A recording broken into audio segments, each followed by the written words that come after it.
your firm returned more than 200% gross last year, including that big bet on Amazon. What did you get right? The stay at home. What I looked for, well, first of all, with Amazon, it's easy now we forget how it was back in March when we thought if we got the virus, we were going to die. Everyone was sitting at home and it was Armageddon on television and everything was going on. So at the time, even though there were plenty of stocks that were great values down 60 or 70%, if the end of the world's coming, it seemed like the end of the world. I figured Amazon seemed something safe, seemed like a logistics for just the world, for the government.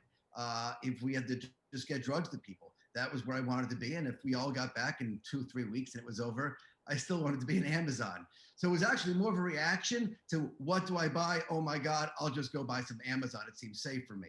In hindsight, I could have bought Etsy and got a higher return on Etsy. I just wasn't thinking forward ahead with face masks. But then if you look at the Etsy did have a remarkable year. Yeah, I was going to ask, what about some of the other stay-at-home names that I know there are some stay-at-home names that you say weren't getting enough attention? Well, the initial reaction was everyone bought Peloton and everyone bought Wayfair.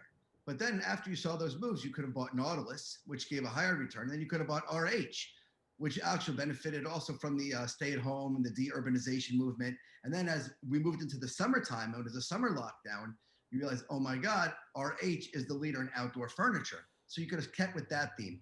I looked around my house immediately, thinking, okay, what can I buy? What can I buy? Sonos, aha. And they saw as people were buying, as Netflix was going higher, people watching more Netflix, they're going to watch it with their Sonos. The Sonos had a great suite of offerings that came out.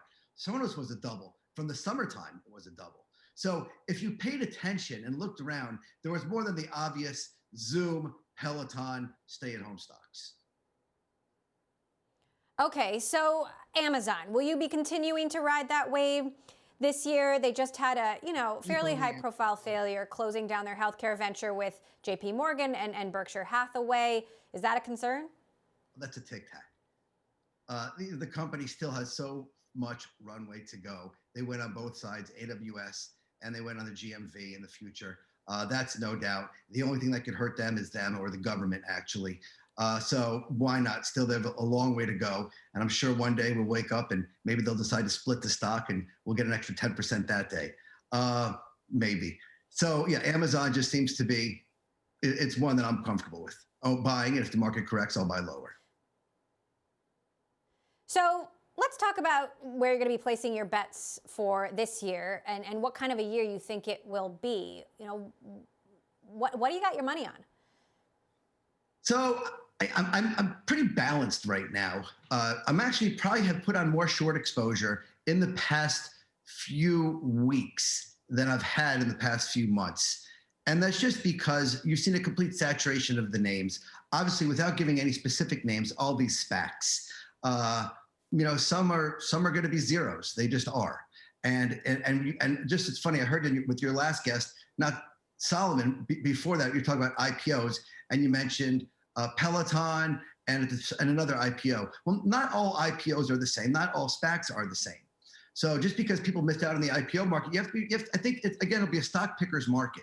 Look for those specific names that got carried away that maybe don't have moats as great as we thought they did, or can't grow their businesses the way the street has expected them to, that got these unnatural, artificial bumps from 2020. So I want to be short those names. And I want to be long names that just are defensible names.